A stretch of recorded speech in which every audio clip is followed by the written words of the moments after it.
ચોથી લાઈન છે આગ ઉઠે જે ઘર થકી તે પહેલું ઘર બાળે.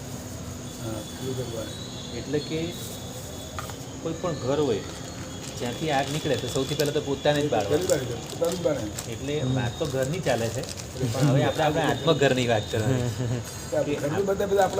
હા, હવે આપણા આત્મઘરમાં જો આગ નીકળી એટલે કે ક્રોધ આપણે કર્યો કોઈના પર, આપણે આમ લાગે કે હું બીજા પર ક્રોધ કરું છું, પણ ના, પણ સૌથી પહેલાં તો હું પોતે બળવાનો.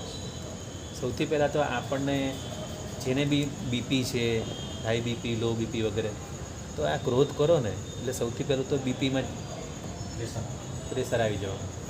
એટલે સૌથી પહેલું નુકસાન પોતાને જ થવાનું.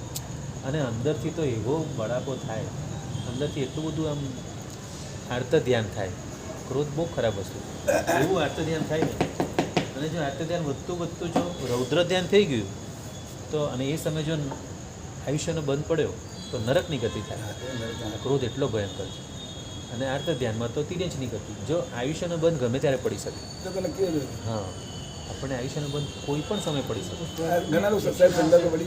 હા, આપણને ખબર તિથિમાં ના શક્યતા વધારે તિથિની, પણ એવું નથી કે તિથિઓ તો જ પડે, ગમે ત્યારે પડે ગમે ત્યારે, પણ તિથિમાં શક્યતા વધારે. એટલે આપણે આરાધના કરવાનું કહે છે. તિથિમાં આરાધના એટલે કરવાની,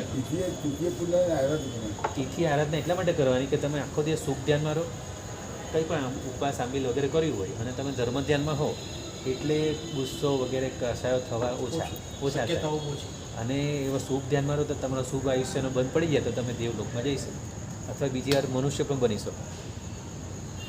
એટલા માટે તિથિના દિવસે તો વધારે આરાધના કરવાની, પણ હું તો કહું ખાલી તિથિ નહીં, આપણે રોજ તિથિ સમજવાની.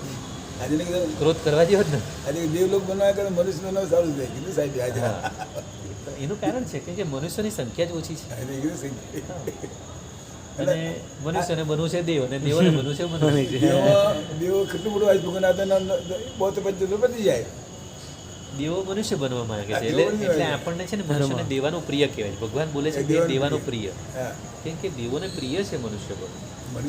કેમ કે મનુષ્ય બનીને જ દીક્ષા લઈ શકાય, દેવો દીક્ષા લઈ નથી શકતા. એટલે કર્મને સારી રીતે નિચરા કરવા માટે મનુષ્ય. તો આગ ઉઠે જે ઘર થકી તે પહેલું ઘર બાળે, જળનો જોગ જો નવી મળે તો પાસેનું પણ પરજાળે. એટલે જો એ ઘરની આગ જો ન બુઝવામાં આવી તો બાજુનું ઘર પણ પકડે. એનો મતલબ કે આપણે જે ગુસ્સો આવ્યો છે, આપણે પોતે તો બળી રહ્યા છે, પણ એને જો કંટ્રોલ ન કર્યો, ક્ષમતા ન રાખી, તો બીજા આજુબાજુવાળા બીજા પણ લપેટમાં આવવાના.